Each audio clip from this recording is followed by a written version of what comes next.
that was the idea. So I came back to China and say I want to resign from my school. You were a teacher. I was a teacher.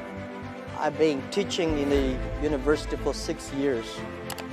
So I said, I want to do it. I invite 24 of my friends to my apartment. After 2 hours of explaining what I'm going to do, internet. And 23 of them say, forget it. He said, this thing never worked because there's no such thing called internet in the world. You know nothing about a computer.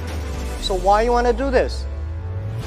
And only one people, he said, Jack, if you want to try it, just to try it. But if there's something wrong, just come back. And after a whole night thinking, I say, I still want to do it.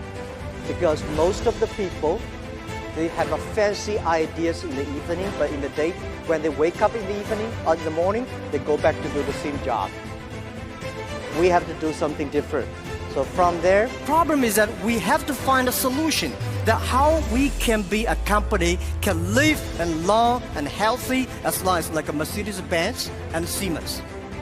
If an industry cannot live more than 3 years, if all the companies cannot live happily for 3 years, this industry is never become the mainstream. This industry can never become the D economy. So what we want to do is that how we can find this solution. The world is changing so fast. Most people don't realize what is IT, what is internet. We are moving very, very fast to data technology. IT technology and data technology, it's not the technology difference. It's the difference of people, the way people think, the way people deal with the world. We don't know what the world will look like in 30 years. And we don't know what the data will look like. But we are sure that the whole world in next 30 years will be changed. If the first and the second innovation and technology revolution relieve or liberate the human strength, the physical strength, this revolution release and liberate the strength of a human brain, the innovation. The future world, we believe, will be connected, not by oil, not by other things, but by data. The future world, the business is C2B, not B2C. C2B is consumer to business, not business to consumer. Because you have a lot of data, because of the data, the manufacturer must do customized things. Otherwise, manufacture will be very difficult. In the future, all the manufacturers, they make the machines. The machines can not only produce the products, the machines must talk. The machine must think. And the machine is not going to be supported by oil, by electricity. The machine is going to be supported by data. The future world, business will not focusing on the size. Business will not focus on standardization and the power. They will focused on the flexibility, nimbleness, customization, and user friendliness.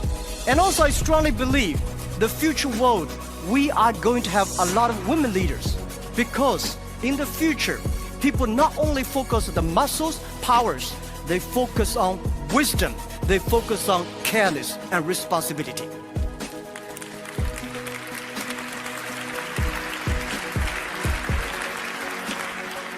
And I think internet must find the missing part.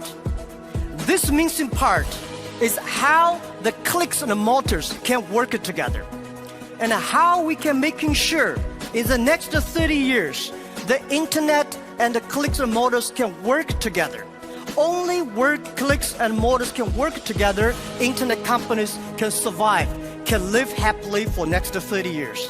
And if that day comes, that day we called D economy. And it's not a digital economy, which I called data economy. Everything is going to be changed. And I also believe the world is going to be beautiful, but the world is very challenging. Apple may not be the future, but Apple tells us what the future will look like. That is something in the machine is moving. That is data. we are at a greater time of innovation, inspiration, invention, and creativity. And I think everybody's working hard, trying to realize their dreams. Today you see here are real world workers, truck drivers, and game players, and also all these senior people. Everybody in the ancient times, nobody can leverage the technology to realize their dreams. Today, because of the data, everything becomes the truth. And I strongly believe it's not the technology that changed the world. It's the dreams behind the technology that changed the world. If the technology changed the world, I will never be here.